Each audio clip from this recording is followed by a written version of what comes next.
23 বছর আগের কত স্মৃতি তো ভুলতে বসেছেন, তবে একটা ব্যাপার তো ঠিকই মনে আছে, বাংলাদেশের প্রথম ও একমাত্র সেই সাফের শিরোপা। সময় বদলেছে, এখন আর সেই পুরনো আলাপে দিন কাটালে চলবে না, জিততে হবে আরও এক শিরোপা, আর সেটা এবারই। আসরটা যেহেতু ঘরের মাঠেই বসছে, তাই হামজাদের জন্য টার্গেট লক করার কাজটা খুব সহজ। সাফের হিস্ট্রি গ্রাফ বারবার ওঠানামা করছে, কখনো গ্রুপ পর্ব থেকে বাদ, কখনো সেমিফাইনালে খেলেই বিদায় নিতে হয়েছে। তবে ঘরের মাঠের পরিসংখ্যানে ওই একবারই চ্যাম্পিয়ন আর 2009-এর সেমিফাইনালিস্ট, কিন্তু শেষবার 2018 সালে ঘরের মাঠে খেলেও বাদ পড়তে হয় গ্রুপ পর্ব থেকে।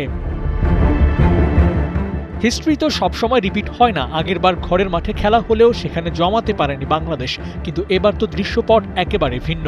লাল সবুজের ফুটবলে চলছে দিন বদলের খেলা, যেখানে হামজা দেওয়ান চৌধুরীর সাথে আছেন সমিত সোমের মতো তারকা। ওদেরকে নিয়ে তাই নতুন করে স্বপ্নটা বুনতে পারে লাল সবুজের সমর্থকরা, কারণ এবার বাংলাদেশ বদল এনেছে সব পয়েন্টে।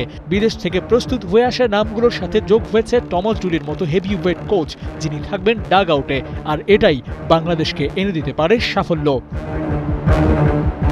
তবে এবার হিসেবটা আরও সহজ করে দেবে গ্রুপ পর্বের খেলা। সেখানে গ্রুপ এতে বাংলাদেশের প্রতিপক্ষ শ্রীলঙ্কা আর ভুটান, যেখানে লঙ্কানরা টানা 6 আসরে গ্রুপ পর্ব থেকে বিদায় নিয়েছে, আর ভুটান তো কখনো সেমিফাইনাল ফাইনালের চাপটা কেমন হয় সেটাই জানে না। তাই গ্রুপ পর্বে তেমন বড় বাধা অন্তত থাকছে না বাংলাদেশের। গ্রুপের বাধা পার করে সেমিফাইনাল ফাইনালে পৌঁছে যাওয়া যায়, তাহলে গ্রুপ বি থেকে হয়তো ভারতের মতো সবচেয়ে সফল দলকে ফেস করতে হবে। আর এখানেও তো আছে সুখস্মৃতি, গেল বছরই তো এই দলটাকে হারিয়েছিল বাংলাদেশ। বলতে পারেন হামজারা শুধু হোম অ্যাডভান্টেজই নেবেন না, পারফরমেন্স দিয়েও এই টুর্নামেন্টে শিরোপা জয়ের সবচেয়ে বড় দাবিদার হয়েই থাকবেন। স্বপ্নটা তাই এবার দেখতেই পারেন আরেকটা শিরোপা ঘরে তোলার। আবু নাঈম, ৭১।